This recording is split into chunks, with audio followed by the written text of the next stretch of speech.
来了，就是在下面等着您先在上面介绍完他上台。好的，您请。我不需要介绍他个人信息了吧？因为没有信息。对，您串一下就可以了。OK。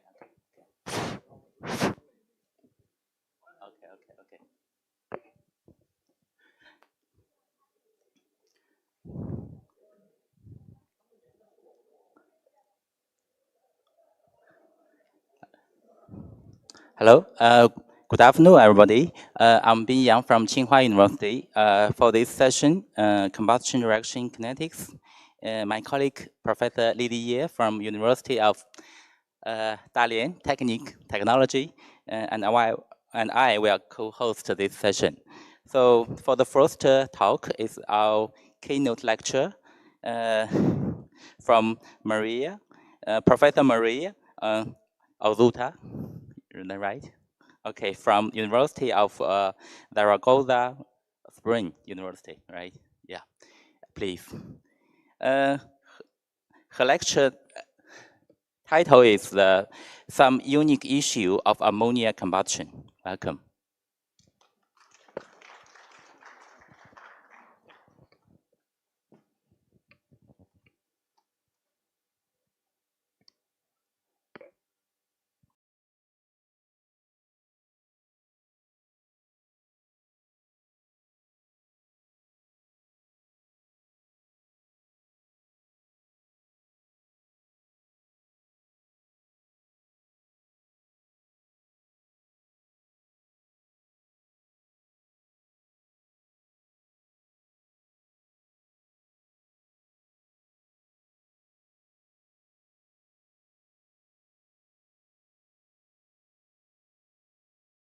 To the professor from the University of Zaragoza in Spain, and I will tell you about some unique issues, well, maybe not completely unique, but almost unique issues of ammonia combustion.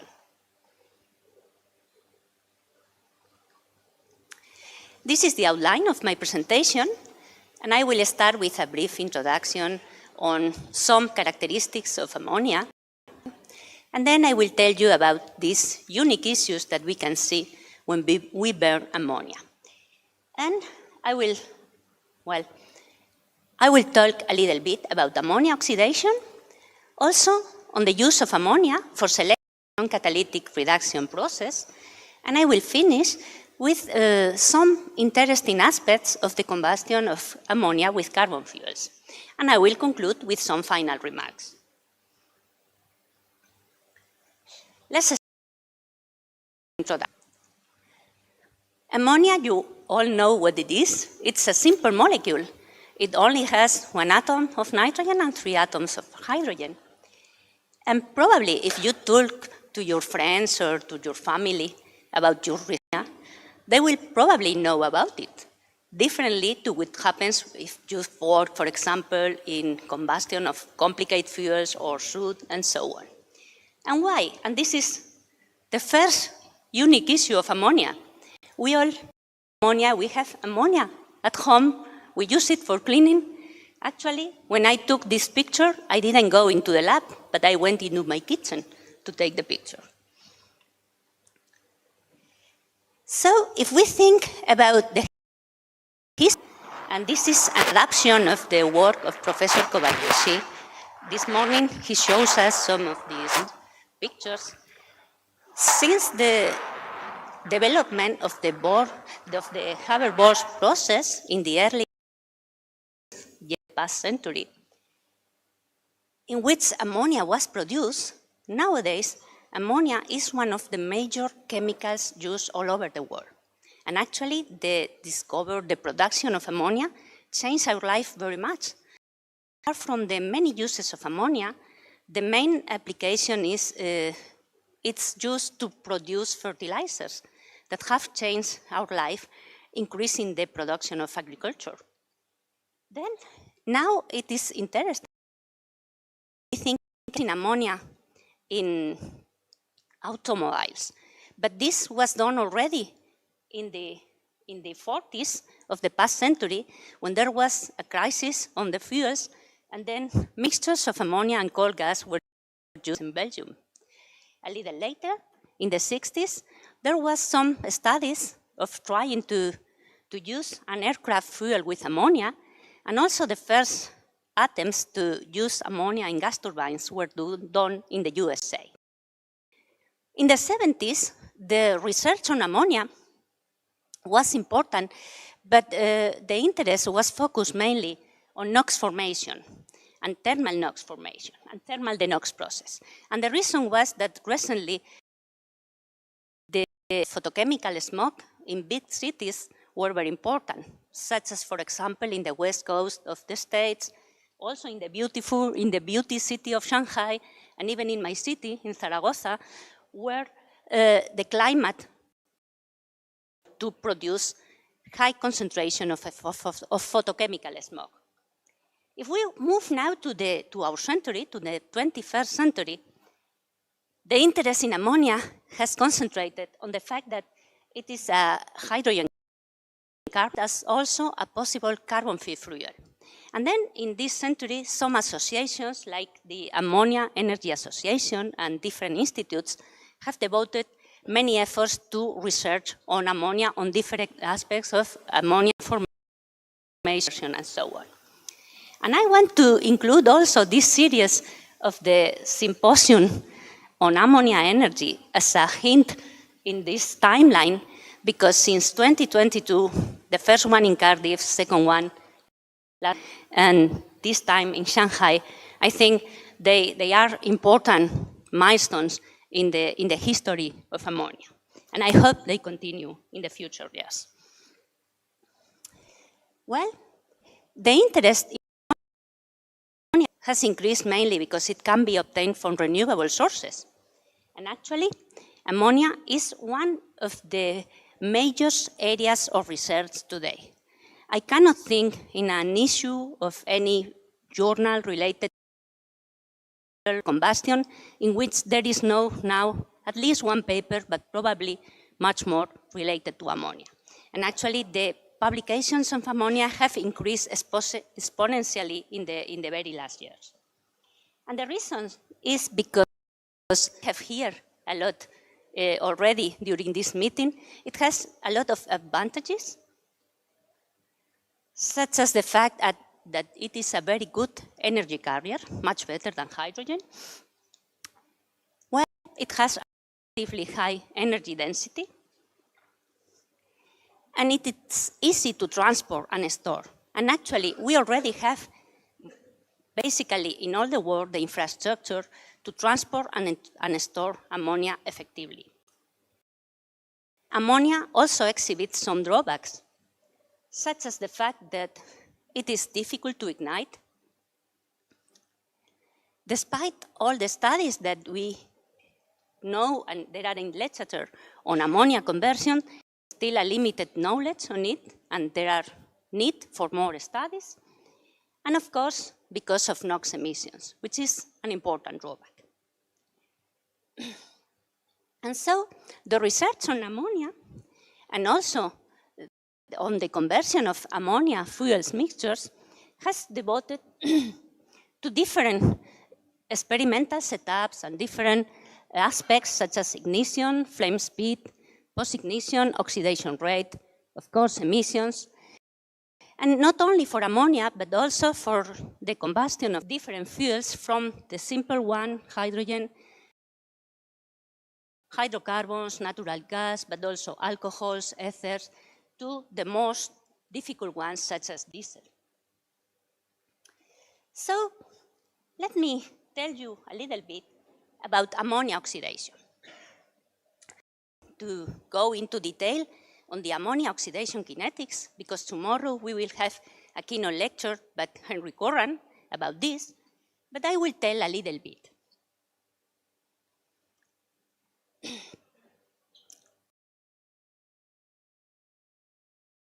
Oxidation recently an increased interest because of, as I mentioned, the interest as an energy carrier, but also as a carbon-free fuel. But in the past, we have been studying ammonia conversion quite largely, mainly because of emission concerns. And this is because ammonia or ammonia species, amine species, were important because in fuels such as coal or biomass, a significant amount of nitrogen can be present in the form of ammonia. We were interested in looking at the conversion of ammonia, mainly to evaluate how much NO could be formed from these fuels. But also, it was very interesting to look into how ammonia was able to act as a reduction agent in the thermal denox process. Today, as I have mentioned, there are a lot of works on ammonia conversion, and here I just wanted to show you an example of works in different installations, different conditions. There are many models that are able to reproduce our studies of ammonia chemistry. So the results shown here are simulated with the model of Clarborn workers released in 2018 and has been updated since then with new findings related to a specific reaction constant and thermochemistry. And for example, we can see shock tube ignition delay times by Matthew and Peterson in Texas, in the US. Some flow reactor studies addressing different aspects of ammonia combustion, such as the oxidation of ammonia in the presence of CO by the group of the Technical University of Beijing, or the work of ammonia oxidation in the presence of small amounts of NO by the group of Clarborn in DTU, the high pressure oxidation of ammonia, which we have done in our group in Zaragoza, flame results, for example, those ones including the speciation of the flames by the group of Van Duren and co-workers in Belgium, or laminar burning velocities by Shanghai by Professor Yuyan Li and co-workers. I mean that we have a lot of experiments, we have a lot of models. Most in general work fine. Some models perform better in some conditions, some models in others. A pretty good knowledge of ammonia oxidation. And what we know from all these works, and you can find some of these results in the work in the last year of the 20th century, but also in the recent review by Monge Palacios and co-worker from Mani Serati's group, which was just appeared a few days. I just read it last week because it's a nice review on ammonia oxidation. Well, what we know is that ammonia initiation happens because of the interaction of ammonia with radicals. The most important reaction is the first one, and it is the attack of hydroxyl radicals. But also, other reactions that are important are the interaction of ammonia with hydrogen, oxygen, and HO2 radicals. All these reactions produce which is the real protagonist of ammonia conversion, because NH2 further reacts with the radical pool, H, O, and OH, producing NH, and finally N or HNO as products. Recently, it has been known that it is important the interaction of NH2 with HO2 radicals that produce HNO and also H2NO, which chemistry is still very uncertain. So recently, they are working on the determination of this H2NO oxidation chemistry, which will help to improve our current mechanisms for ammonia oxidation. This is a global reaction pathway of the conversion of ammonia, and we see that there is an important pathway going directly to molecular nitrogen. This is what we want. We want molecular nitrogen, which is not harmful. But we see that there is another reaction pathway going through HNO, and HNO is quickly converted into nitric oxide. So we have these two important parallel reaction pathways. And here, well, you see the two global reactions producing the two final products of ammonia oxidation. And this is the second issue of ammonia. We have two main oxidation products. If we burn hydrocarbons, we will only have CO2. But if we burn ammonia, we will have both nitrogen and NO. And that makes a change. Let's move to the use of ammonia in the selective non-catalytic reduction of NO. I do teach in my university a PhD course, and I use this example for my guests. And I tell them that, in my opinion, the thermal denox process is one of the most beautiful examples of chemical engineering. So let me share with you why I think so. If you put ammonia, you add high temperature and excess oxygen, what you will expect? In principle, you will expect the formation of huge amounts of NO. But this does not happen. And this is the third unique issue of ammonia. If you put all these things together, you don't form NO, but you reduce NO. And this is beautiful, isn't it? Let me show you an example of this process.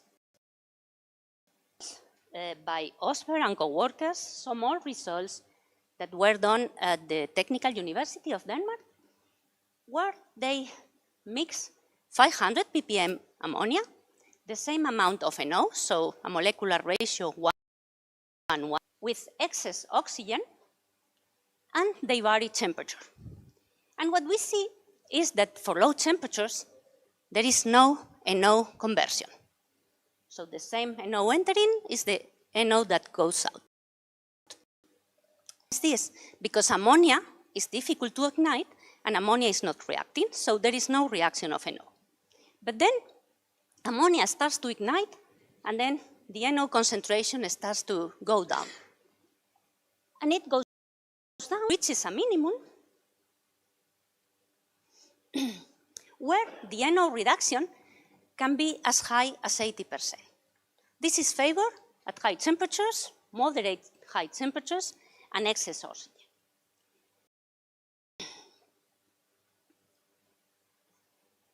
Why this happens? Well, I mentioned that the first reaction of conversion of ammonia is the first one, attacked by hydroxyl. Radicals are very efficient in reacting with NO with these two reaction channels. The first one that produces molecular nitrogen, and the second one that produces this NH species, which related will give probably also molecular nitrogen. So that's the reason for the decrease in the NO concentration. What happens if temperature further increases? Then we see that NO concentration increases again. And it can happen that the outlet NO concentration is even higher than the initial one. And this is because under these conditions, these high temperature conditions, there is a new reaction, the oxidation, the direct oxidation of NH2 radicals producing NO, which is competitive with the two NH2 plus NO reactions reducing NO. And that's the reason for which, if we use thermal denox process, we need to be very careful to keep temperature in this area, the so-called temperature window of the thermal denox process. Isn't it beautiful? I think it is, this process. Let's move now to the last example I'm going to tell you, which is the conversion and carbon fuels. Why we are using these ammonia carbon fuels? We saw yesterday that there was a ceramic industry working only with ammonia. And tomorrow we will have a lecture by Christine Roussel, which will address the fact of burning pure ammonia is an utopia or a reality. I don't know when we'll be burning pure ammonia. But what I think is that in the short term, it is likely that we will have to burn ammonia in mixtures with carbon fuels. Why? Because they help to promote ignition, they can be more stable, the efficiency is better, and still we will have a lower CO2 formation if we add some ammonia.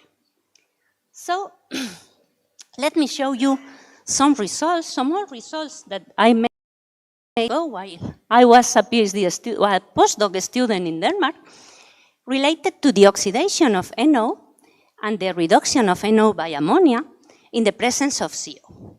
Why CO? Because no matter what carbon fuel we have, as a step for the oxidation of CO2 to CO2 is the conversion of CO to CO2.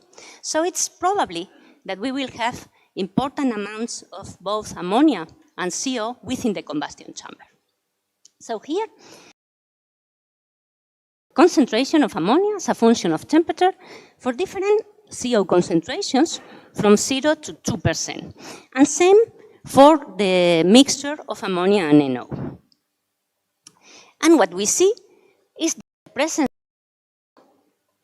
acts to shift significantly the conversion of ammonia to lower temperatures, and similarly, it also shifts the conversion of NO to lower temperatures. And this is the fourth unit of ammonia, the huge effect of combustibles on the conversion of this compound of ammonia. Why this happens? Well, if we have CO, this is the reaction that we convert to CO plus hydroxyl radicals to produce CO2 and releasing hydrogen radicals.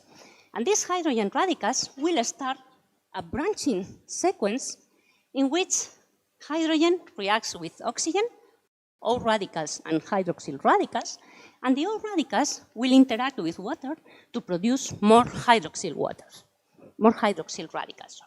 So this high concentration of hydroxyl radicals will help to the reaction of ammonia conversion and will increase significantly the concentration of NH2 at low temperatures, and this is the responsible for the shift in temperature of the conversion profile of ammonia.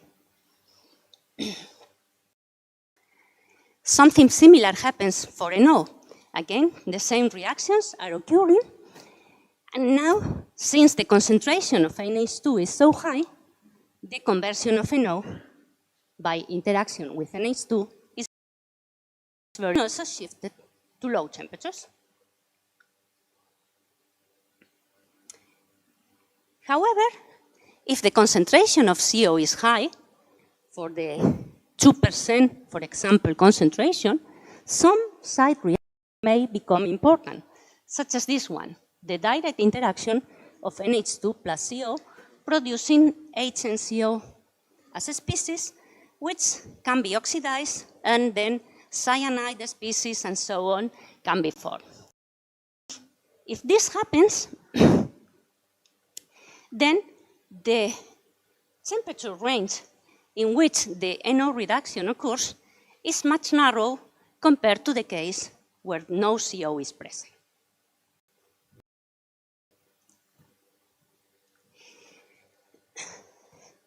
Apart from CO, when we burn mixtures of ammonia and other compounds, let me tell you about the sample of organic oxygenates, such as methanol, ethanol, dimethyl ether, diethyl ether. Well, the interest on doing this is because these compounds can be synthesized from renewable fuels, and actually there is a lot of research going on this, because they have been considered as additives in the past, mainly to reduce soot emissions mixed with diesel fuels, and because they have nice properties. They have high miscibility, they facilitate ignition, they have low, and so on. So let me tell you about the example of diethyl ether, which you can see there up in the right, which is the study that we are performing now in our lab. So here you can see an example of the results that we are getting, in which we have 1,000 ppm of ammonia. We are looking at the addition of diethyl ether as an additive, so 300 ppm as maximum. Lambda 3, that means fuel link conditions, so air excess. And we are looking at that from 1 to 40 bar to also look into the influence of pressure that is probably going to be important in gas turbines. Here you can see the concentration profiles, normalized concentration profiles of diethyl ether, and in the right figure, the normalized concentration profiles of ammonia, both as a function of temperature and for different pressures. What we see is that the influence of pressure is quite important in both cases. And actually, not only is important, but it is more important when we move from 1 to 10 bar than when we move from 10 to 40 bar. Well, the model is describing quite good the atmospheric pressure, the high pressure, and with prediction of the NTC behavior for the 10 bar, but we are working on that. It's a work in progress, so we hope to get it improved in the next future. And we also see the negative temperature coefficient behavior for. If we look to the ammonia profiles, we also see the important effect of varying pressure, increasing pressure, but here is most proportional than in the diethyl ether case. And one thing that is a negative temperature coefficient, an NTC behavior, which happens for ammonia, what we have called the ammonia NTC. We have also looked into the effect of adding diethyl ether as an additive, so from 0, 50, 150, and 300 ppm, and we see that increasing the amount of diethyl ether, conversion of ammonia is shifted to lower temperatures, indicating the important effect of diethyl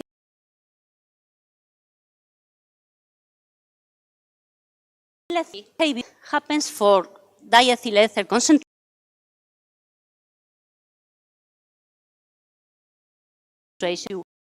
of ammonia compared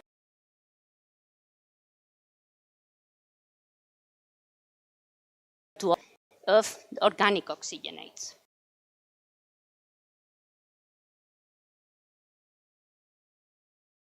Reaction is this one, produced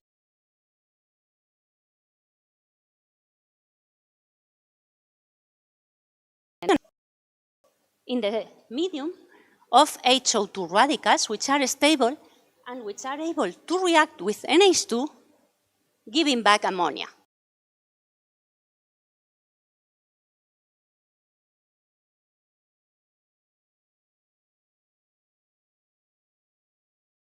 And those medium temperature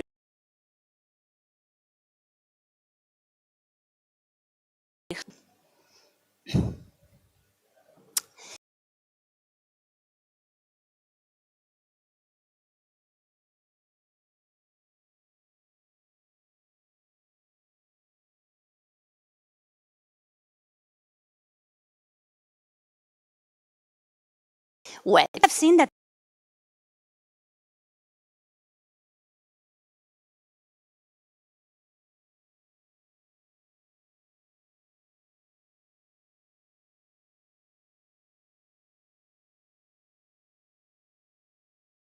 ammonia exhibits unique characteristics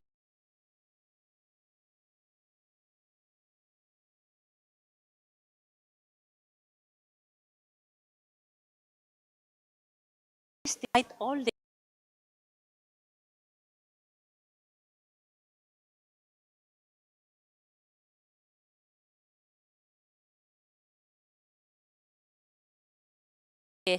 to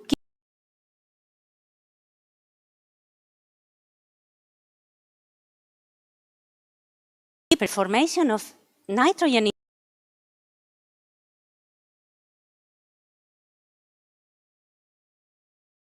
reported to be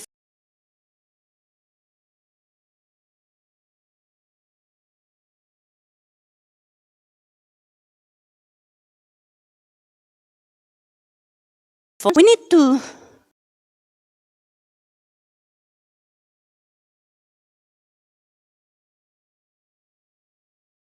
look at carbon compound to concentrate as mental results.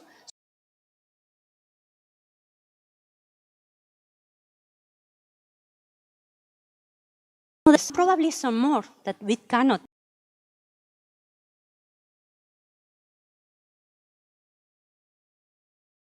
The combustion reserve.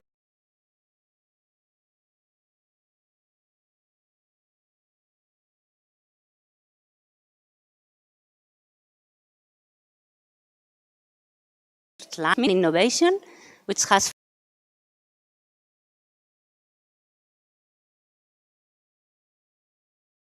chemical attention. Yeah, please. Also,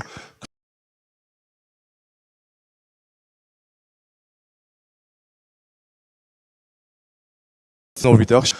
As far as I know, the total time consumed for the anode reduction, so-called SNCR, has a very long duration compared to the other kind of kinetics. So, need to reduce certain this time of the SNCR by using the combination of ammonia and other fuels for this reduction process. Well, thank you for your question. In fact, SNCR is a very versatile process. So anything you change will have an effect. I mean, if you use ammonia and other fuels, you will always have the reduction of NO by NH.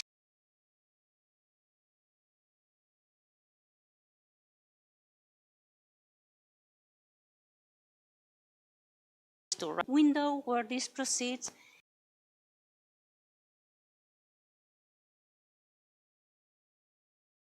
To do specific studies.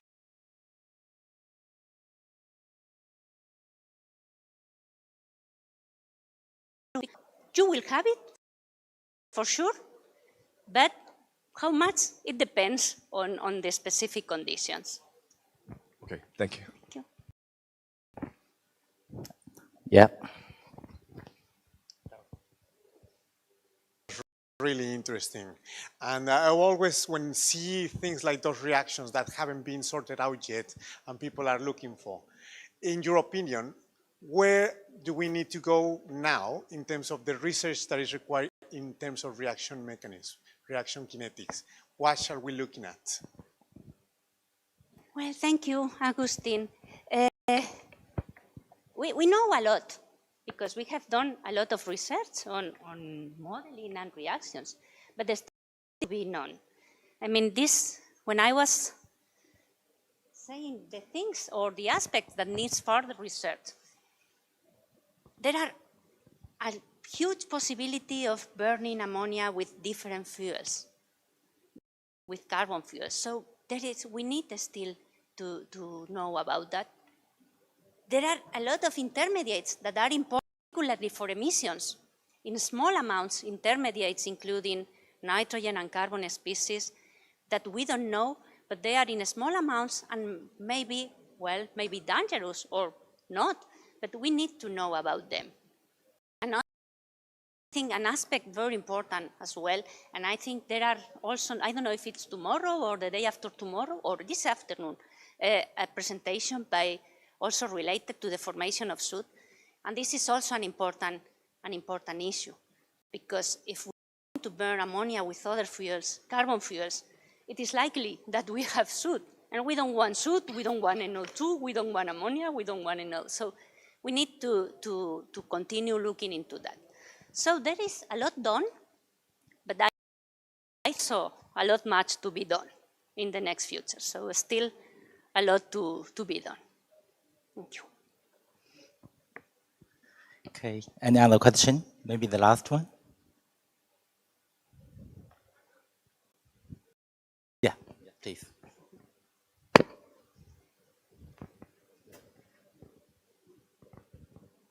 Hello, Professor. Thank you for the interesting presentation. I'm wondering about how can we handle combustion in terms of chemical kinetics and the carbon hydrogen like bonding, the strong bond between carbon and hydrogen. It's like quite challenging before the ammonia consumption during the combustion process. Thank you.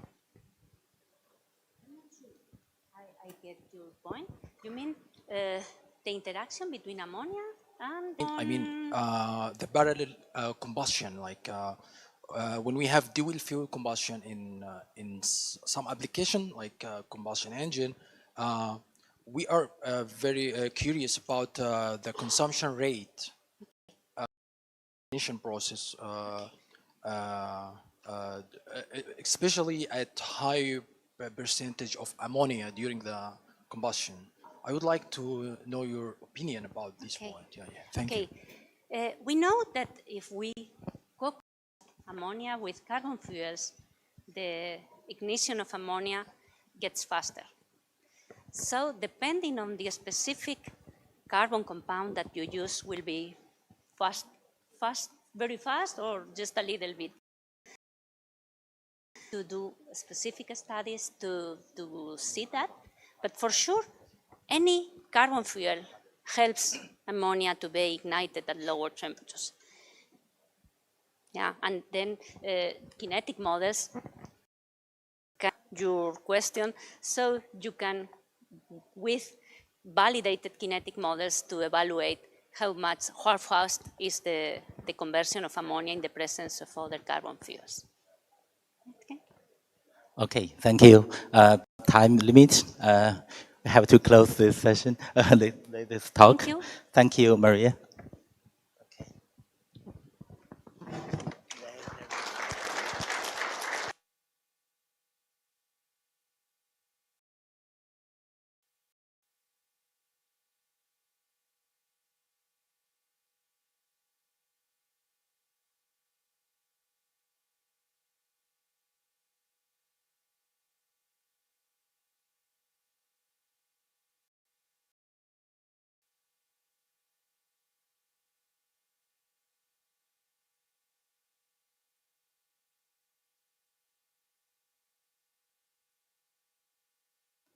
Our next speaker is also invited lecturer, Politics di Milano, Professor Alessandro Stegni. Please.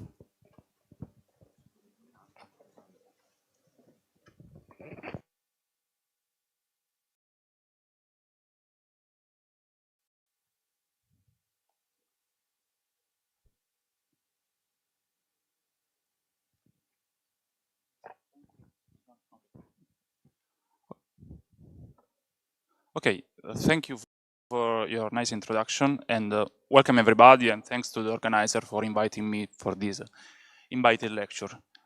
In these 20 minutes, I will try to make the status of what is currently done, what has been done for chemical ammonia, and especially which are the challenges for the near future of in ammonia kinetics. The topic is totally open, and here I will try to show you which are the most important challenges.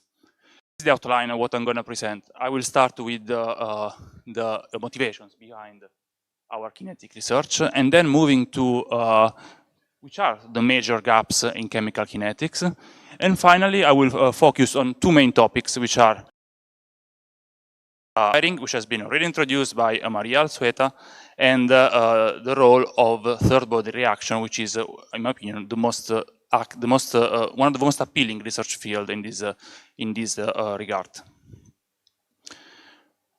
Okay, everybody knows why we are studying ammonia, why ammonia is the top player of energy transition, and I will try to provide you an overview from a kinetic point of view.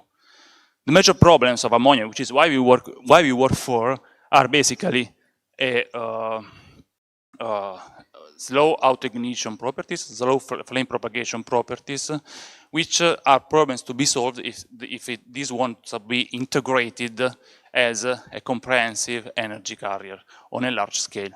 The advantage is that we have ammonia, the ammonia production infrastructure which is ready, because ammonia has been produced since 100 years. And what about ammonia kinetics? Well, ammonia kinetics is not new at all. Ammonia kinetics has been already starting from the late 80s for other reasons. Not for ammonia as an energy vector, but for ammonia for rocket fuels or for thermal NOx process. So as an intermediate, as a mean for NOx abatement. Something changed in the latest years. So starting from the 2010s, more or less, there have been more and more fundamental studies, both experimental and theoretical, on the oxidation chemistry of ammonia.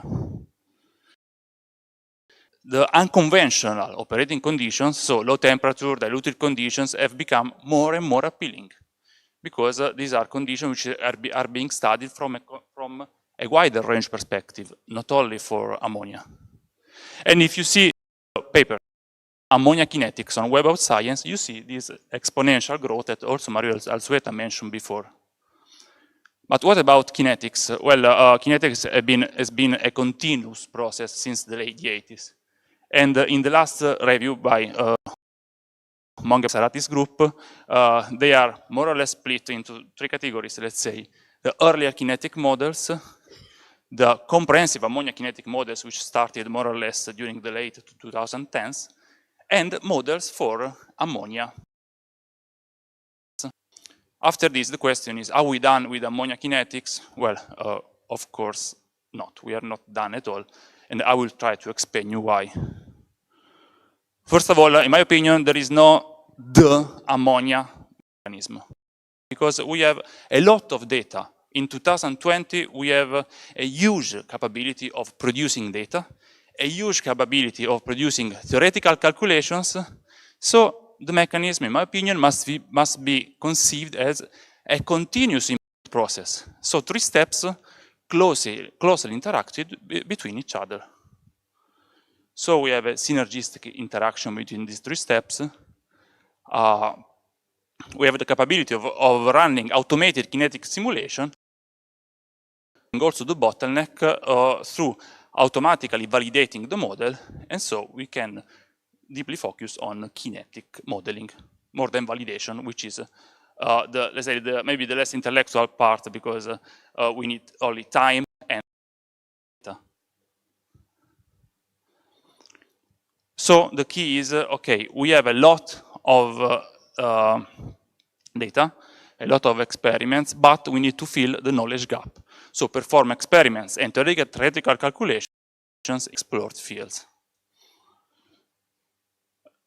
I said we have a huge amount of data. Here I try to sample several of them. Apologies if some of them is not included, for both ammonia and ammonia hydrogen. You see that we have coordinates, for example, so equivalence ratio, pressure, but also composition for the ammonia hydrogen blending ratio. And the most challenging operating conditions up to now are low temperature, lean equivalence ratio, and low to high pressure. And this was also stated a few years ago in the review by Glarborg on modeling nitrogen kinetics. We have a huge capability in theoretical kinetics. Now we can run calculations with a very small uncertainty. The problem is that running theoretical kinetics is a multi-step process, which very often is not automated at all. So there is a lot of what has been done in the latest years has been trying to put everything together and to make everything as automatic as possible. This was, for example, one attempt by Professor Cavallotti in 2000 developed the ACE2KTP framework for the automatic evaluation of chemical kinetics. As I said, there are a lot of steps to be run in series. So the challenge in the theoretical kinetics is not only the single steps, but also trying to minimize the human intervention, but on the other side, we should be able to have reliable results. Nowadays, the advantage is that we can estimate several kinetic rates with an uncertainty by a factor 2. Is it enough? Well, I will show you later. Not always, but it's a good target. Let's move, for example, for low temperature oxidation. 5 years ago, 4 years ago, was starting from the existing models through uncertainty and sensitivity analysis, identifying the most important rates and trying to reassess them from a theoretical point of view. Which are the most important rates? Well, Maria Alzeta already pointed them out.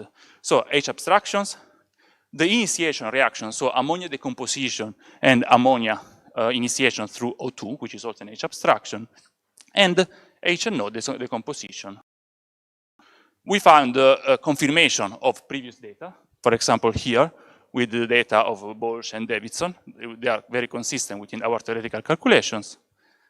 But we found also something similar for H abstraction, but very strong differences for several important steps. For example, ammonia initiation. Here you can see our result, which is the continuous line, and the dashed line was the state of the art. So a huge difference. And the same applies for HNO. Which are the consequences? Well, these are the consequences. The consequences are mostly on low temperature oxidation, and they are very important. They are, looking what happened. It's very unusual compared to conventional kinetics. Wow, why? Because from a microscopical point of view, we say that correcting these reactions resulted in a delay by 1 Kelvin, which was not observed through previous kinetic models. But why this happened? Well, this is very curious because this happened mainly because of the ammonia initiation, which is this reaction, which basically look opposite direction. One would think, okay, this reaction emphasizes oxidation because it creates NH2 radicals. But since we are in low temperature conditions, we have an abundance of HO2. And basically, it happens that in diluted link conditions, this H abstraction is actually reversed. It goes from NH2 plus HO2 to the product. So it's a termination. If we perform reaction by adding this reaction, you can see that these reactions are important also in high temperature conventional conditions. If we perform sensitivity analysis on ignition delay time in a wide range of conditions here, so high pressure and low to high temperature, the laminar flame speed, you see that there are 3 very important reactions which we re-evaluated. So decomposition, initiation via O2, and HNO decomposition. So we have mechanisms generalized, and now the question is again, are we done with ammonia kinetics? Well, of course not. Why? Because low temperature is still unsolved. And one of the major problems, as Maria told in the previous presentation, is H2NO. If we perform with the current model the sensitivity analysis, you can realize that H2NO is one of the most important species related to the H abstraction subtracting radical from H2NO. This applies both to low temperature and also high pressure. So since H2O is kind of the bottleneck, the door to low temperature oxidation, the next step is working on the H up to NO. And we performed updated. There was not much literature on H2NO H abstraction, only one by Glarber group in 26 plus O2. We re-evaluated this kinetic rate and we found something very similar to what Glarber's group had found 8 years ago, where the concept had been slightly corrected. And we found very important differences also for the H abstraction by NO2, NH2, and HO2.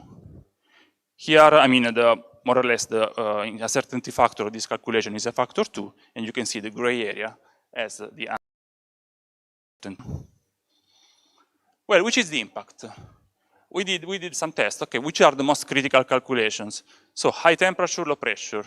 Sorry, the opposite. High pressure, low temperature. And you can see here, these are which are the results. And dividing each rate we calculated by a factor 2. And you can see that the differences are huge, especially for H2NO plus O2. And you can see here the evaluations.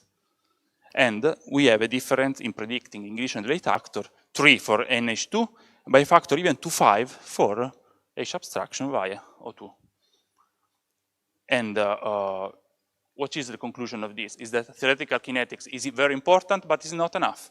We need to follow up theoretical kinetics with optimization, because a factor 2 is not even enough to have a general kinetic model.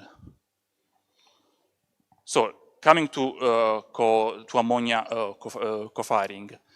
Ammonia, I mean, what emerges is that ammonia very often is not enough to be burnt alone, but ammonia co-firing with other blends is very important. So we can obtain ammonia with thermal, catalytic cracking, and the advantage is that if we add a fuel, we add a degree of freedom, and so we can obtain a tailor-made fuel by acting on the blending ratio. For example, ammonia, hydrogen. Hydrogen is very reactive. Ammonia is not reactive. We can obtain the mixture. Which is the consequence from a kinetic point of view? Well, the consequences is that the result, the behavior, is, as we will see, is not linear at all. So if we add X%, you will see that the change in reactivity is not linear. And this is the example. If we add 1% of H2, 5% of H2, we already are able to speed up the ammonia hydrogen much more linearly. And then this effect starts to become more and more linear the more H2 is added. Okay? And here, even with ammonia co-firing, you will see that H2NO is very important. Its importance decreases by increasing the amount of H2. The same is observed for laminar flame speed. For laminar flame speed, in molar terms, if we add increasing amounts of, see that the laminar flame speed increases more than linearly. And this is due to the radical branching driven by the H abstraction from H2, which are the red ones. And now we come up to the last frontier of chemical kinetics for ammonia, which is the third body reactions. Let's go back to the ammonia decomposition here. You can see that we have a comprehensive decomposition as a function of pressure. But you can see that when we evaluate both experimentally and theoretically this rate is evaluated considering a specific collider when we consider mole colliders. Well, you can see, first of all, that this the third body reaction, so reaction dependent on a third body, are important both in ignition delay time and laminar flame speed. Most often, up to now, there has been very scarce research, mostly by Gladbrock group did most research on this, on the effect of ammonia as a third body collider. And so very recently, the topic the collider has been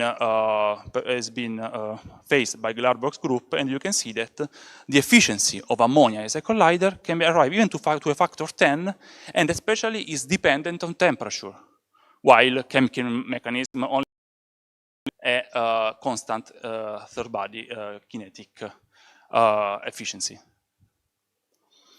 And what we did is, okay, we have our model, which is an example of kinetic model.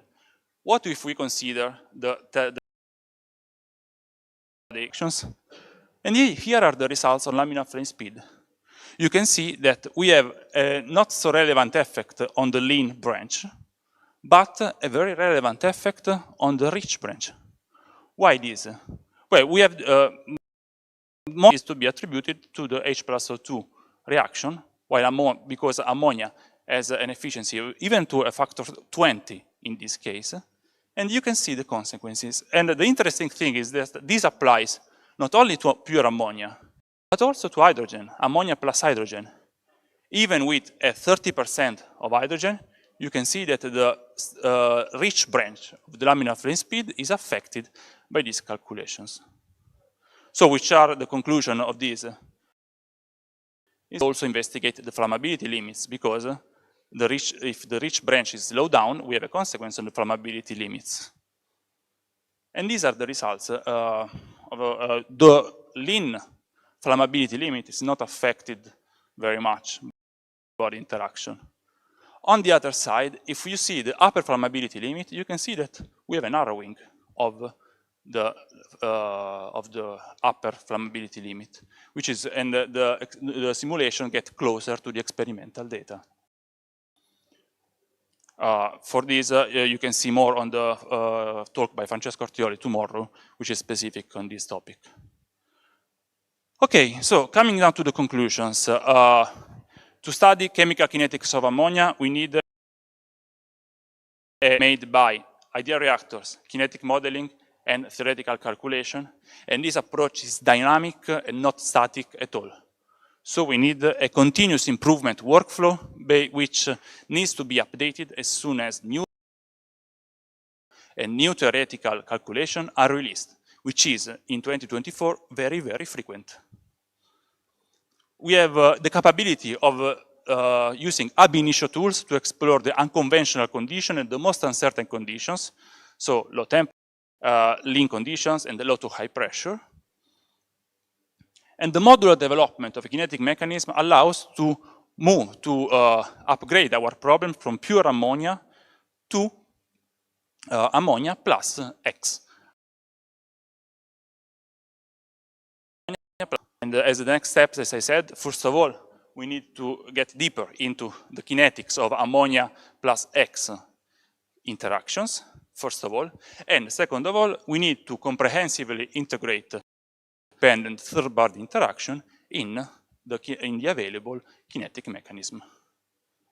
Before closing, I would like to acknowledge the contribution of our funding project and my colleagues who made a big part of this. And I would like to thank you all for your attention, and I'm open to questions.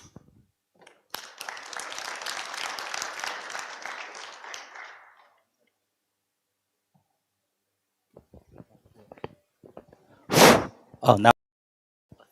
So, Alessandro, thank you for an interesting summary of our status. Yesterday, I've listened to a lot of talks about gas turbines, two-stage combustion. And many people are using coupled reactor models, 1D, 0D, to kind of the conditions under which, let's say, partially cracked ammonia could be combusted.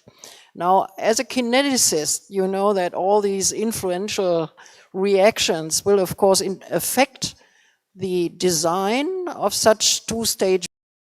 How far would you think that this combined reactor model can actually predict something that could be then used in a gas turbine environment? Well, of course, we need some balance between detailed and theoretic and the weight. But I think that, a chemical reactor network is a great possibility to face these problems. Of course, writing down the model, we need to watch physics. How a reactor, how a burner is physically, when we think about how to smartly split our region in a good number of reactor and a good type of reactor. Okay, and after that, we can solve the problem. But I think that it's a very good, let's say, compromise, a good trade-off to have reliable results in terms of performance and emissions. I'm working on the numerical simulation of combustion. Of course, the first step, we need to choose But I found I come to one problem. When I submit one paper to the journal and the reviewer comments, the mechanism is too old. But actually, the mechanism is a lot old, 3 or 4 years old. So I wonder, for the ammonia combustion, do you believe the reaction mechanism will change a lot after maybe 2 years or 3 years development? The old mechanism should lose. The number of mechanisms that we have, or in terms of size of the mechanism. We have compared many mechanisms from the literature. Yeah. But when we choose one. Okay. As I said, one is a function of the time where we are choosing, where we are using that. I mean, as soon as new data appear, it's possible that the current mechanism is no longer valid, and there was some error compensation in the kinetic mechanism. Of course, this is a problem that chemical kinetics exists, because there is a lot. I'm sure there is a lot of error compensation in a lot of mechanisms, including mine. I mean, but I think that if you want a suggestion, which mechanism to choose, I would say the criteria of generality. Okay, the mechanism must be reasonably good everywhere, and rather than pursuing a specific data set and losing all the others.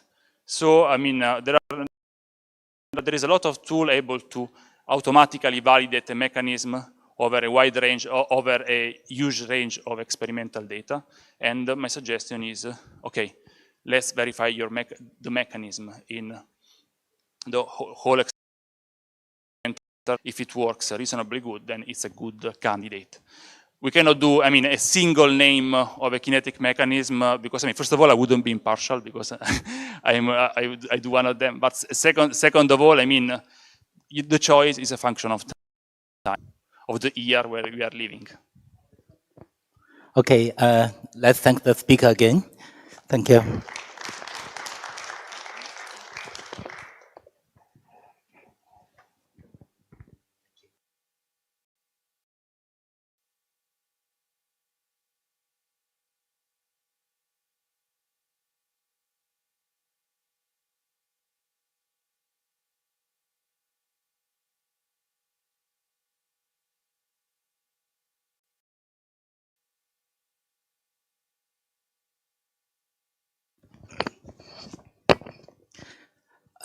So for the next 3 speakers, our colleague, Professor Ye, will chair.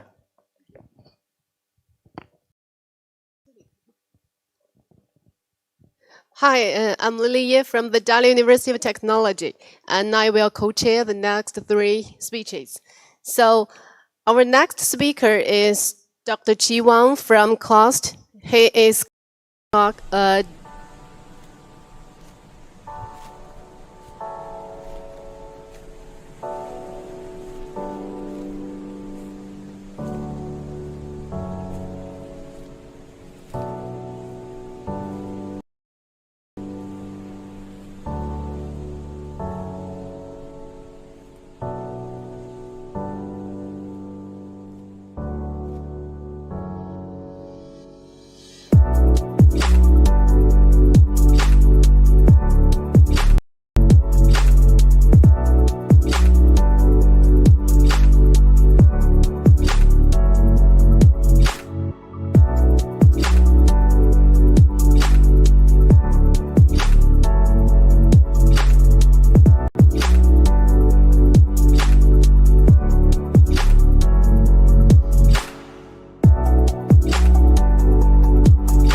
to produce ammonia. So for the third process, it is very difficult to get large-scale application in industry.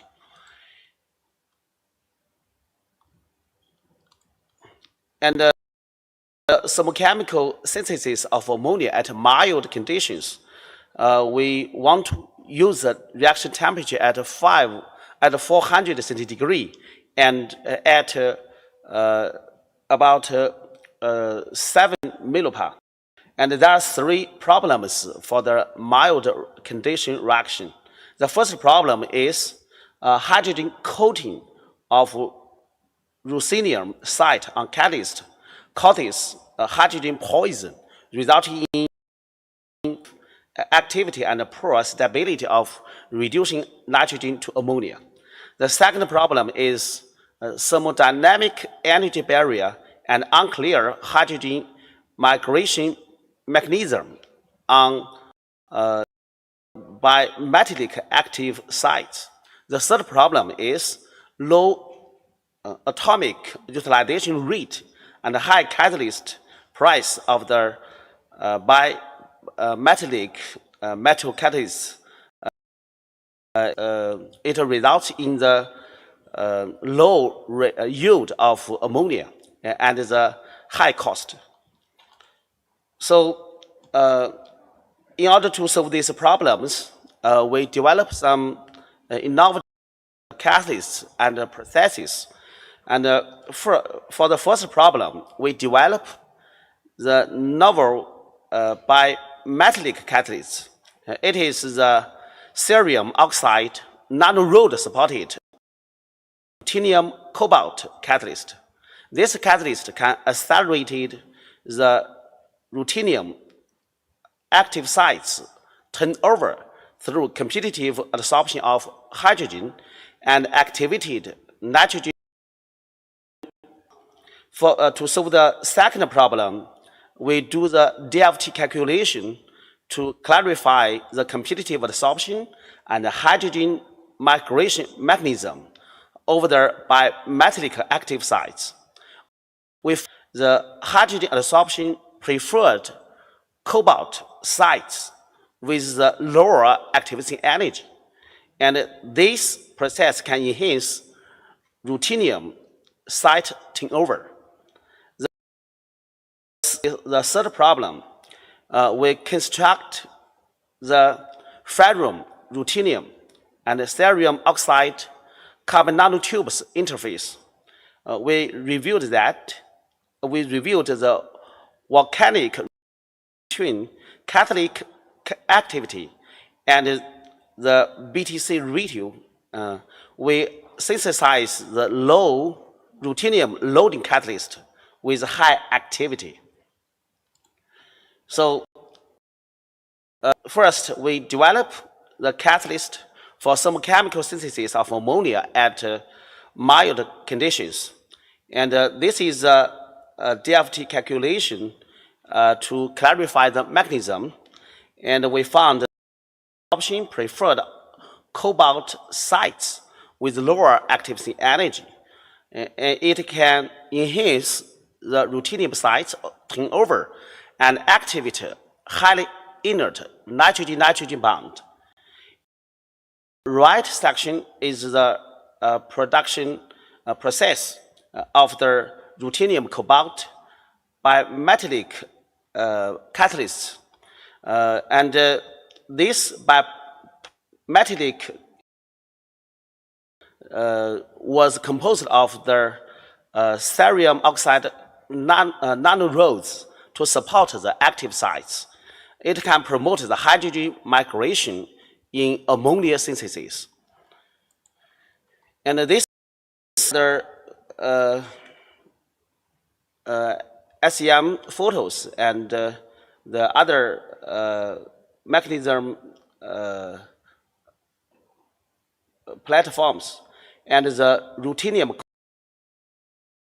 catalyst give the higher specific surface area and a smaller pore size. And we found the metal support interactions was enhanced over this catalyst. And the hydrogen on the surface of ruthenium cobalt cerium oxide interface. And so this is the increased oxygen vacancy content of the catalyst. The cobalt enhanced electrocoating of the catalyst to promote activation of the highly inert nitrogen bond.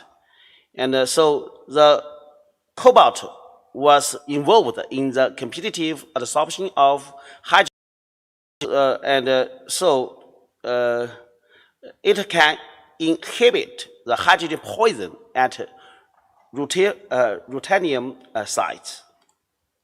So this by metallic active sites promoted nitrogen reduction to ammonia. We found the ammonia formation rate is 21 and the apparent activation energy is 38 kilojoules. It can operate for a stable time over than 100 hours. And so that is the catalyst to inhibit the hydrogen poison on the active sites. And then we construct the novel catalyst.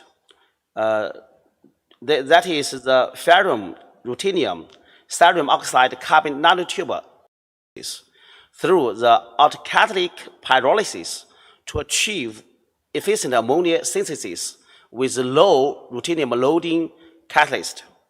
And this is various catalyst prepared. And you can see the ruthenium content is about 0.3 weight percentage. And it is combined with the ferrum and cerium composition. This is a one-spot synthesis of ferrum ruthenium by metatic catalyst precursor. And through the autocatalytic pyrolysis, the ruthenium content and the catalytic activity was increased. So, and we found the volcanic relationship between the atom utilization and the mass ratio. So this is photos of the novel catalyst, and we found the cyanide formation on this catalyst surface covered to inhibit ammonia synthesis. And this catalyst enhanced electron transport for ammonia synthesis. So the optimized condition is DCD to precursor mass ratio equals to 2 to 1.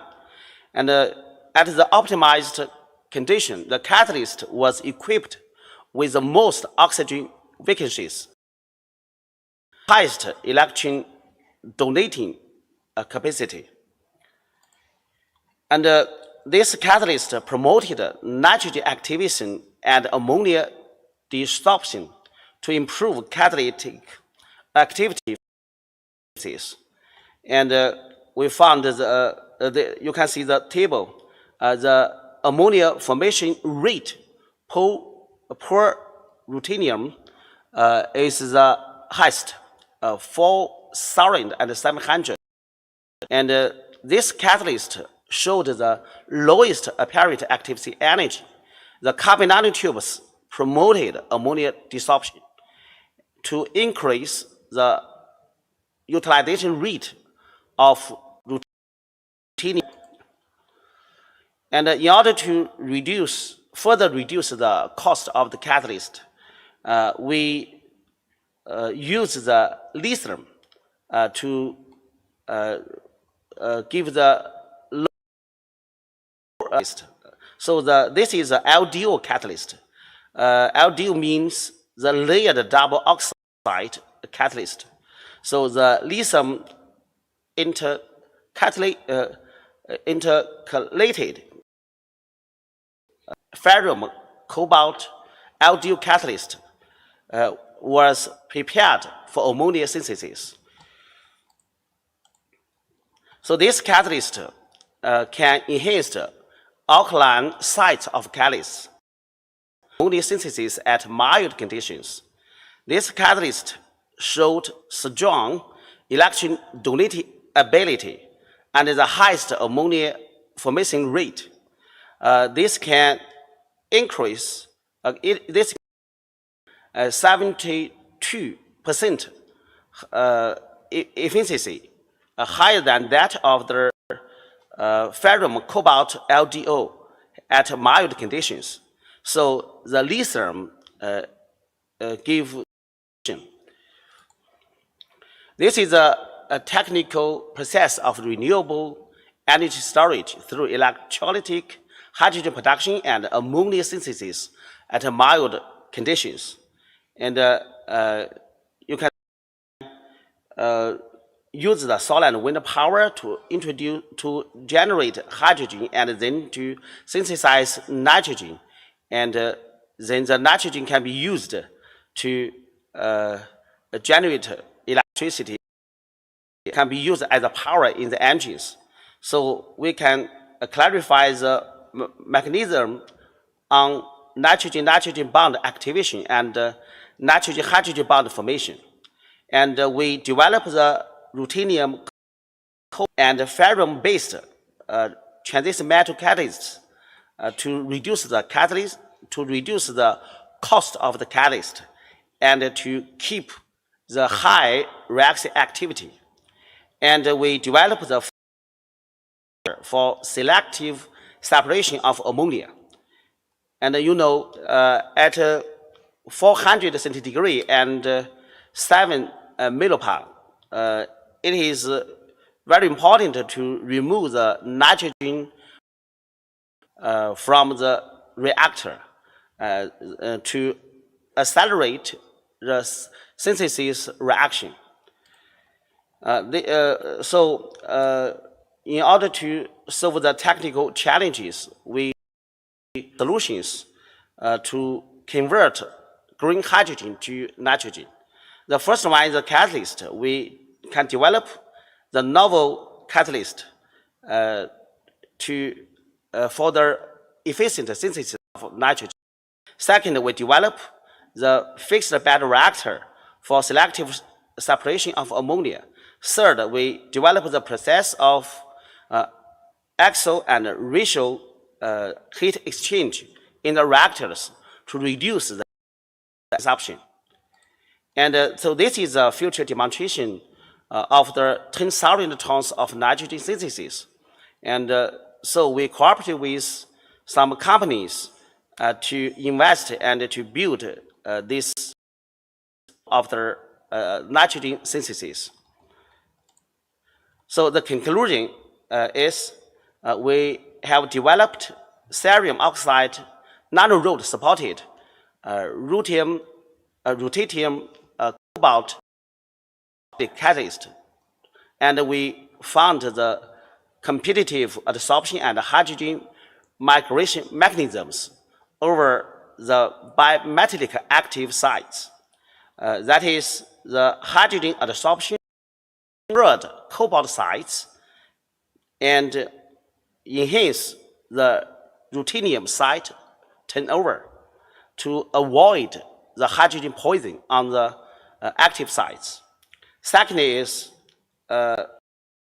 extracted ferrum, ruthenium, cerium oxide, carbon nanotube interfaces through the autocatalytic pyrolysis to review volcanic relationship, catalytic activity, and DCD to precursor mass ratio. The nitrogen formation rate per ruthenium of catalyst achieved 4,700 unit. The third conclusion is we have developed the lithium catalyst with electron-rich ferrum cobalt species through intercalation mass enhanced electron transfer during nitrogen-nitrogen bond activation process and achieved ammonia synthesis at mild conditions. Okay, this is my presentation. Thanks for listening.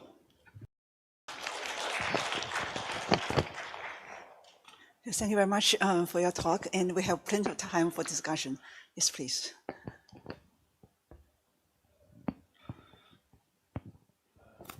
Very interesting. The question, the last slide, can you show me? Conclusion. Yeah, the last one. Lithium, iron, cobalt, LDO. The rich format of lithium is metallic lithium, lithium oxide, or lithium combined with iron to form complex oxide. Let me check.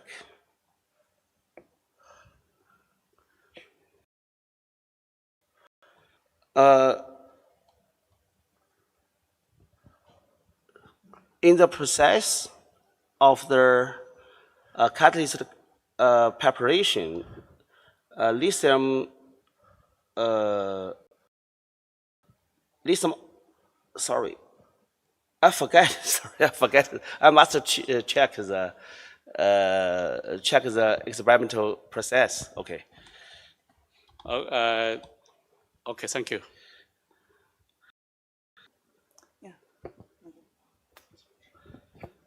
This is Tian from Aalborg University in Denmark. Thanks for your great lecture. Actually, I have two questions. One is for the process of from to hydrogen and then to ammonia. For this process, you said you had fixed by the reactor for separating the ammonia. Okay. So which kind of fixed by the reactor is solvent or just condition? Okay, and for the traditional nitrogen synthesis processes, the tube reactor, with the fixed, the catalyst powder is used to form some, is shipped to fix the, is shipped to form the fixed bed. Is put into the reactor tubes, and there are several tubes in the reactor. So this is a fixed bed, and because we want to nitrogen at the 400 centigrade and 7 millipar, so the temperature and the pressure is lower than the traditional. So we must remove the nitrogen, and then the reaction can be activated to synthesize nitrogen. Okay, so this is a fixed bed catalyst. Okay, so you do not load any solid solvent into the fixed bed? Solvent, mainly the catalyst. No Okay. other solvent. Okay. Okay, I see. Okay, then I have another open question. For this whole process, in Europe we call it Porto-X. Yes. Yes, exactly the same thing. But for the Porto-X system, one of the biggest challenges is the dynamic performance, because of the renewable energy, no matter solar or wind energy, is highly. Yes. So how do you consider to solve this intermittent problem from the renewable energy side? The wide range of the power output, the wind and the solar energy, can affect the whole process. And the hydrogen production process is mainly affected by the fluctuating power. Yes. So for the alkaline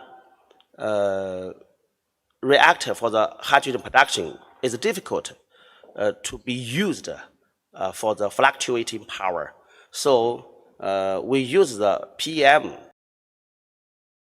proton exchange membrane reactor for the hydrogen production and to adapt to the fluctuating power.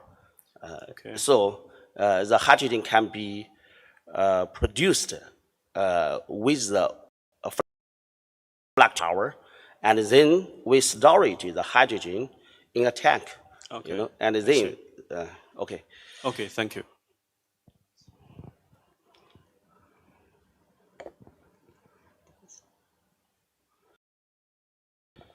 Professor Cheng, thank you for your nice talk. I'm Wang Yue from PetroChina. As a company with ammonia production, we are very interested in your research, especially this process. Doing the same thing. Now I have several questions. The first one is... You do the reaction at mild conditions? The green ammonia production, the hydrogen... Which process? The chemical? The electric? Haber-Bosch. Okay. Yeah, thermal catalyst. Okay. One question is, I want to know the temperature and the pressure of the reaction. And another one question is, connected to the grid or independent operate totally. And the third question is, how much hydrogen storage? Is there any battery for the electricity storage? Thank you. Okay, you know, just now I showed the comparison of the different technical routes. You know, for the reaction from the coal gasification, the temperature is over 500 centigrade, and the pressure is over 10 millipar. But for our reaction condition, the temperature is about 400 centigrade, and the pressure is about less than 7 millipar. So, you know, because the reaction temperature is lower, so reaction rate is lower. So we must, you know, for the traditional reaction, the ferrium catalyst is a main combination, and it has been shown in the market a large scale. But for the mild condition, the ferrium catalyst cannot be used efficiently to synthesize nitrogen. So we must add some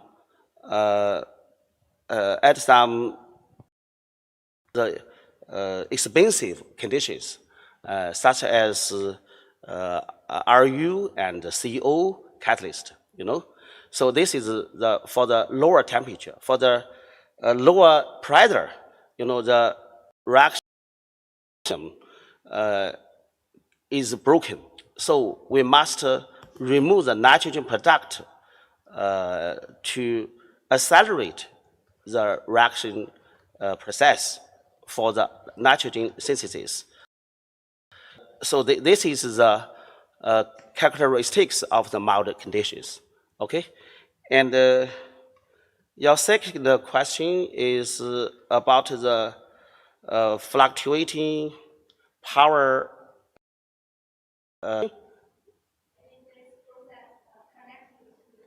You know, if the wind and the solar power can be connected to the grid, so it is no need to storage the hydrogen and nitrogen, you know, because more and more wind and solar power has been will be constructed, and in the future 30 years, about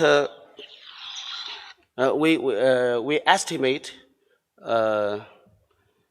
100% power will be built, and you know, the wind and the solar power proportion will increase from the 36% to over 70% in 30 years. So more and more renewable power cannot be connected to the grid. So it is very urgent to develop the energy storage, such as to storage the renewable power. Okay, and the third question is hydrogen storage. You know, for the thermochemical reactions, we'd better use the hydrogen from the storage tank of the hydrogen. You know, first we use the PM reactor to hydrogen from the renewable power with the fluctuating power, and then we storage the hydrogen and to feed the hydrogen to the synthesis process for the nitrogen. Okay, so the hydrogen storage volume or tank should be calculated based on your scale of the nitrogen synthesis. Okay.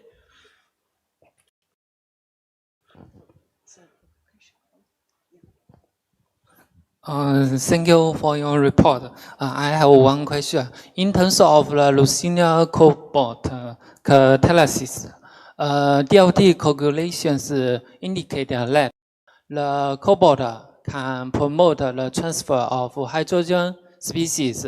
Yes. I want to know, are there any experimental results to verify these conclusions, such as nitrogen reaction, hydrogen TBD, and so on? Thank you. Yeah, very good comment. And so we want to certificate this mechanism, but that is our next work. Okay. I think please join me to thank Perchin again for his very nice talk. Okay, thanks for your listening. Okay. And please, as a token from the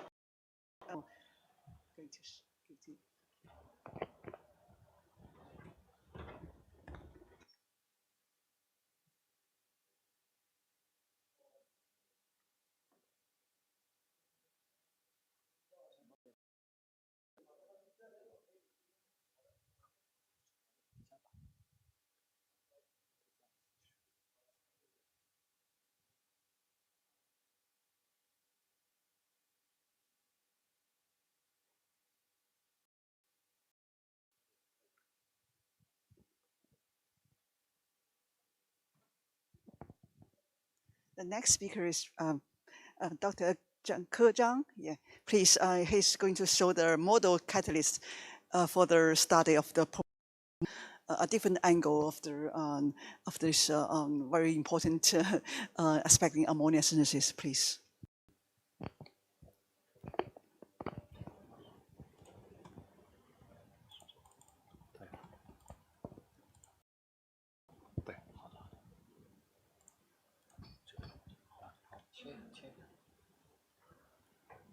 Okay, thank you for your introduction, Professor Chen. I'm Ke Zhang, and today the work I presented was finished all in Technical University of Denmark under Professor Ib Kogendorf. Currently, I just joined Shanghai Tech University. I modified a little bit today, so the title is Model Catalyst Study of Ammonia Synthesis at Wangba. I will start my introduction from this concept. It's a model catalysis. As the goal of the fundamental study of the heterogeneous catalysis is try to link the structure of the catalyst to its performance and clearly illustrate and what's the reaction mechanism for catalytic process, right? But actually, the industry catalyst is so complicated, both in the structure and the chemical composition, that such a work becomes very difficult. And so 1960s, people started to use the UHV-based surface science technique to prepare this simplified system. They call this well-defined structure, the single crystals or the thin films or the nanoparticles, to mimic the behavior of the real catalyst. So in this way, people can easily link the specific structure to the property of the catalyst. This method, people get a lot of achievement since 1970s. So a classical example is about the ammonia synthesis. As we know that at the early stage of this model catalyst, the people studied this iron-based catalyst, like Gerhard Ertl and Gabor Somogyang. They used different iron single crystals to study this dissociation in vacuum and the ammonia synthesis at high pressures. And they found the same thing is that this process is highly structure sensitive. And by comparing this of the different iron single crystals and the atom configuration on the surface, this C7 site of iron was proposed as the active site, and people found the nitrogen dissociative absorption is a rate-determining step for this reaction. So similarly, for ruthenium catalyst, since 1990s, Ib Kokdorf and Jens Noskov, they used the ruthenium single and did the similar thing that they found this step side of the ruthenium play a very critical role for the nitrogen dissociative absorption. And when they used the gold to block the activity was completely eliminated. So then they ascribed this, combined the calculation, DFT calculation, and they ascribed this reaction on the side of the ruthenium B is one kind of ruthenium step. And also they found the rate determining step is nitrogen dissociative absorption. So you can see from almost 50 years or 40 years, and this active site for ammonia synthesis and the reaction mechanism has been illustrated so clearly by this method. This is, and maybe this is like kind of old-fashioned, but it's still so concise and powerful even at today, especially when we combine a new technical and a new method into this study. So first,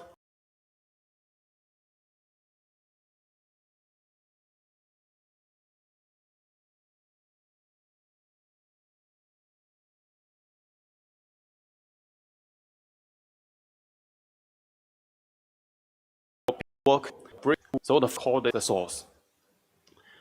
The function, by use this machine, we can first make the material to be plasma, and then it will spontaneous aggregate to different sized cluster or nanoparticles. Then we just use some iron optics to guide this beam to the mass spectrometer and to do the mass selection. After mass selection, we can very precisely select out a specific size or specific mass, and then deposit the nanoparticle on the flight surface as a model system. So you can see for this method, it can cover the mass range from single atom to the particle as big as 10 nanometer, corresponding to the mass of around 1 million. So for the small clusters, we can do atomic precision. And for the big particles, we can prepare it's a highly mono-dispersed particle.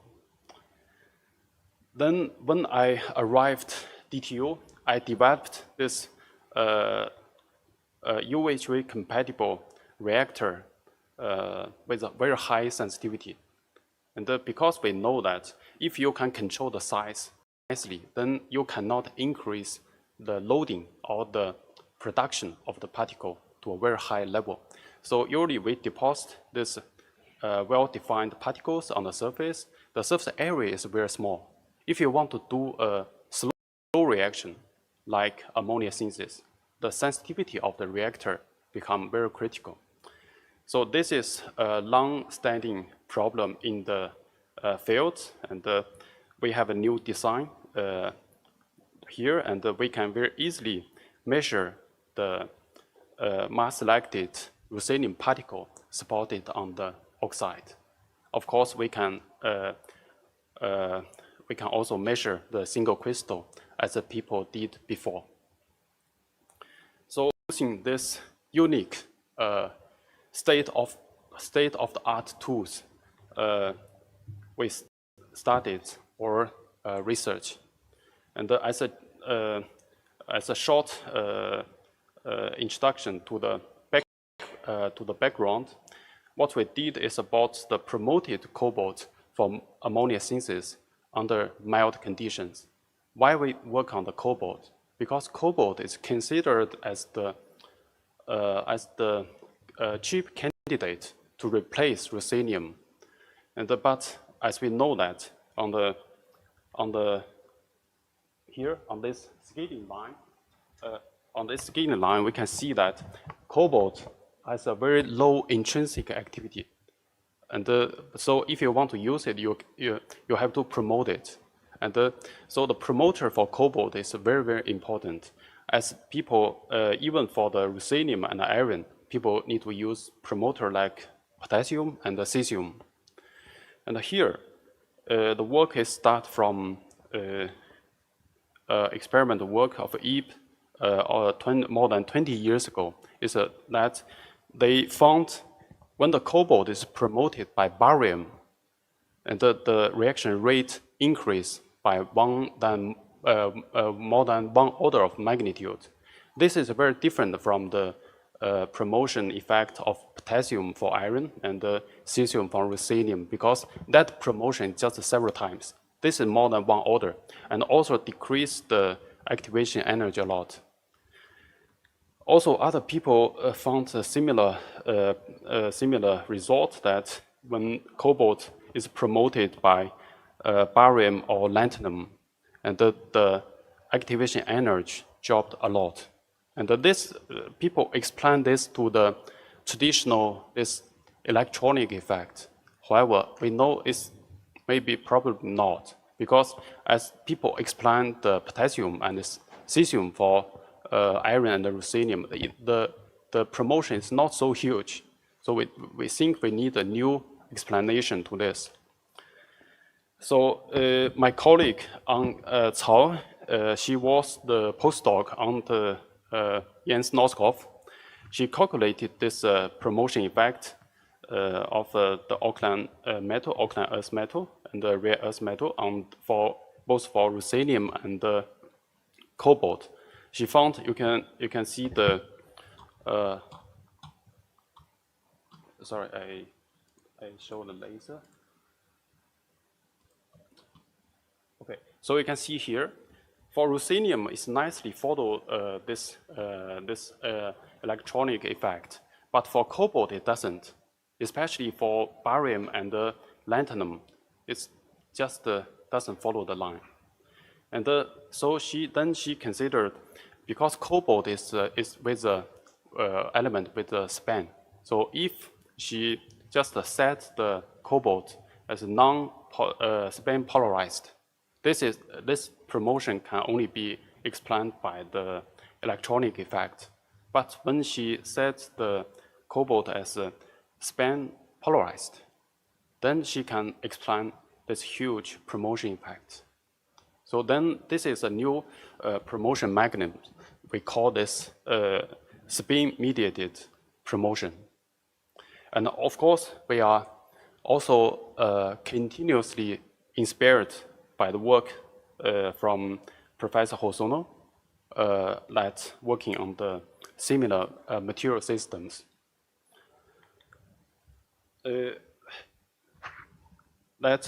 What is the spin-mediated process? Is people uncalculated. This is a lanthanum. When lanthanum is doped on the cobalt surface, the charge transfer can cause a local spin reduction of the cobalt. Now, this spin reduction can enhance its affinity to the nitrogen. So, and this is the first point. The second point is she calculated this absorption energy of the lanthanum on the cobalt and found that the absorption energy of the lanthanum on the cobalt step is very big. That means lanthanum will selectively absorb on the cobalt step. And this step is just active for nitrogen dissociation. And so then we guess that if we get a high activity on the lanthanum promoted cobalt surface, the active side would be the cobalt step promoted by lanthanum. And the reaction mechanism will be the nitrogen dissociation and the hydrogenation. Okay, how to validate this hypothesis? That we built two model systems. The first one is directly use the different cobalt single crystals. We use the cobalt, the flight cobalt 001 and the stepped cobalt 10-115. The difference of this single crystal is that we can see here the STM. This one has a very high density of the step.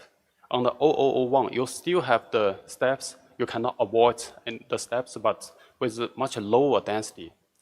Then we dose the lanthanum on the both single crystals and measure the activity. And only the stepped single crystal with the lanthanum deposition show the activity. This means that the activity needs two conditions. The first is the step. The second is the lanthanum absorption.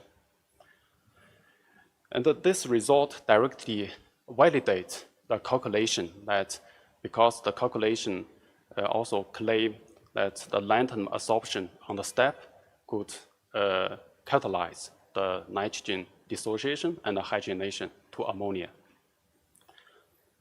Okay, then we built the second model catalyst system. This is the mass-selected cobalt nanoparticles supported on lanthanum nitride. Why we do the second one is because this nanoparticles, supported nanoparticles, has a structure more similar to the real catalyst. And we have this class source. We can prepare the highly monodispersed particles supported on lanthanum nitride.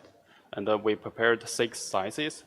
And then we studied the size-dependent activity of these samples. Before doing that, we need to make sure that before and after the reaction, the size should not change. That sample should be stable. So we checked the TM before and after reaction. The particle doesn't sinter. So then here is the size-dependent activity of the 6 samples. We see that when the size increase, the activity decrease. The second step, then I calculated this B5 density, surface density on this cobalt surface. And this B5 density depends on the size. This is here. Then we fit this experimental activity dependence on the size to this calculated B5 density dependence to the size. Its fit very nice. It's a linear fit. This directly correlates the B5 density to the activity. Then, okay, for the activity, the first we need the step, and the second we need to have the lanthanum. So we did the spectroscopy and the S-top experiment that found after reaction, the lanthanum really covered the surface of the cobalt. So this again validates or hypothesis. Actually, people found that when cobalt spotted on barium and lanthanum oxide, after the reduction treatment, the lanthanum or barium will spontaneously migrate to the surface of the cobalt. Then, to further validate this process, we did the thermocycling test of the sample. We started test from low temperature, increase to higher temperature, and go back to a lower temperature. We found after the high temperature test, the activity of the sample were enhanced. And combined the result before, we think that this activation process is the lanthanum being reduced out and then migrate to the surface of the cobalt. Okay, then go back to the mechanism inside. So our result is this nitrogen and hydrogen absorption and dissociate on the cobalt surface and then make ammonia just on the promoted cobalt surface. And we also know that this mechanism claimed by Professor Hosono's group that the nitrogen activation is on the lanthanum itself. And the nickel or cobalt was for the hydrogen dissociation. If this mechanism works, we prepared this sample that there's a palladium supported on the lanthanum nitride. If this mechanism on the right works, and on lanthanum nitride should also show the activity, but actually it's not, especially when we measure at a lower temperature, 351 bar. Is this the whole story? No. Actually, we found it's not A or B, it's A and B. Because we can also measure the clean lanthanum nitride film, we found that it's also active, especially at high temperatures, but lower than the cobalt on the lanthanum nitride. So we think, so in this system, as also reported by the Professor Hosono's group, that on cobalt spotted on the serial nitride, this nitrogen vacancy mediated nitrogen activation and the nitrogen dissociation on the cobalt coexist on the surface. So we think this is not A or B, it's A and B. And I think even more completed picture is that compare this work of Professor Hosono's work and the Professor Pinchen's work, and they also all claim this vacancy-mediated nitrogen activation. And we claim that our substrate should be reduced, the metal should be reduced out and migrate to the supported cobalt surface. So seems that if your sample, you want your sample to be active, then your catalyst or support for the catalyst should be reducible. This is our final conclusion. Okay, I will thank my professor, Ivo Kockendorf, and the founding and the DTO physics. Thank you for your attention. Thank you. Very nice talk. Time for questions, please. It's a nice talk. So I have two questions. Yeah. Okay, so you cobalt. So did you check the ferromagnetism of the nanosize cobalt? Still remain the ferromagnetism retained? Yeah, that's the point. Yeah, it is. This point actually, I think, is the missing evidence for the study, because for spin, my experiment just proved that the lanthanum can promote the reaction, but it is no, cobalt. Yeah. Cobalt ferromagnetism still remain in 400 degrees C, or 300 degrees C, under hydrogen atmosphere. 300 degrees. Yeah, so usually it's Curie temperature is rapidly going down when the size is become small. Okay. I think this is also people will link the spin or magnetism to the Curie temperature. But here is, I mean, the spin is the spin of the atom, not the, I think, not the like grains. And for example, I think here is not a concept of the Curie temperature. For example, nickel has a much lower Curie temperature, but when you heat up to the like over the Curie temperature, like over 500 degrees C, it doesn't show good activity. I think this is different concept. But in such a case, all the transition metal has a spin effect.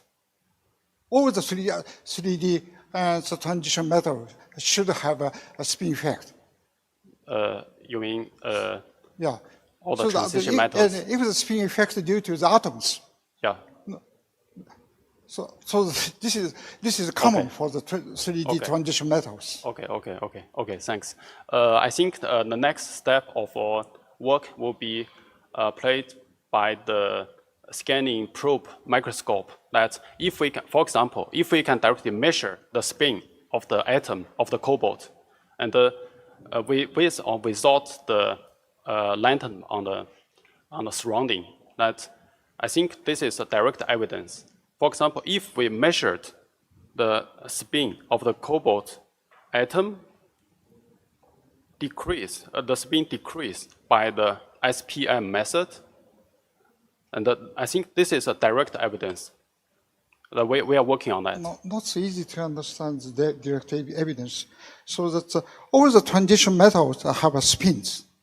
Okay? Okay. Why so specific to cobalt?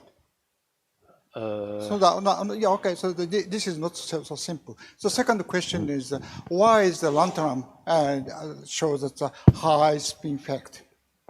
Why the lanthanum? Lanthanum. No, I think it's not lanthanum show the high or low spin. It's when lanthanum, we think or claim is that when lanthanum doped to the surface of the cobalt, right, the charge transfer is spontaneous from the lanthanum to the cobalt.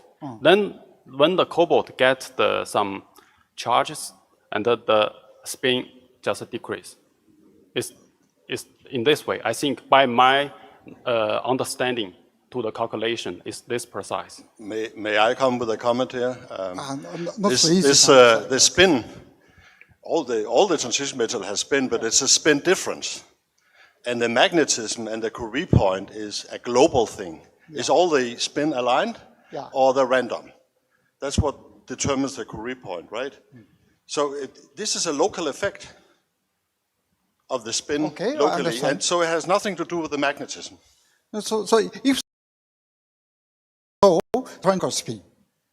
Yeah, but the difference is not very big for many of them.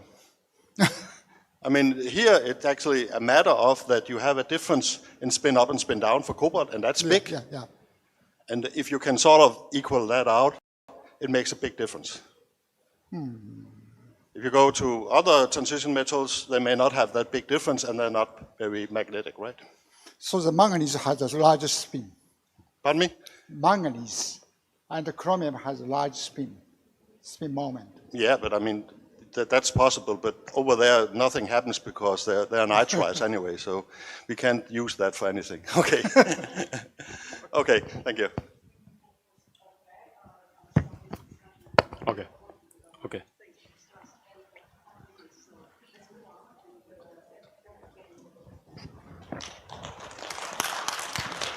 And now may I pass, introduce Professor Kochiyama to the chair.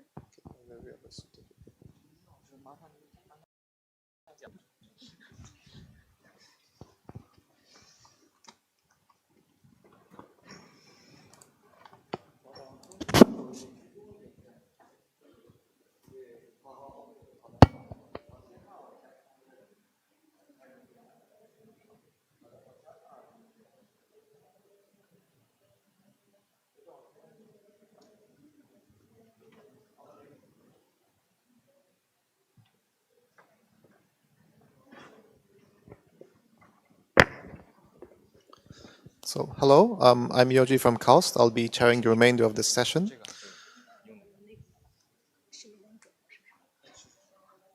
So our next speaker is Professor Qianru Wang from Dalian Institute physics, and she'll be showing us her research on some complex hydride catalysts. So, thanks Professor Kobayashi's introduction.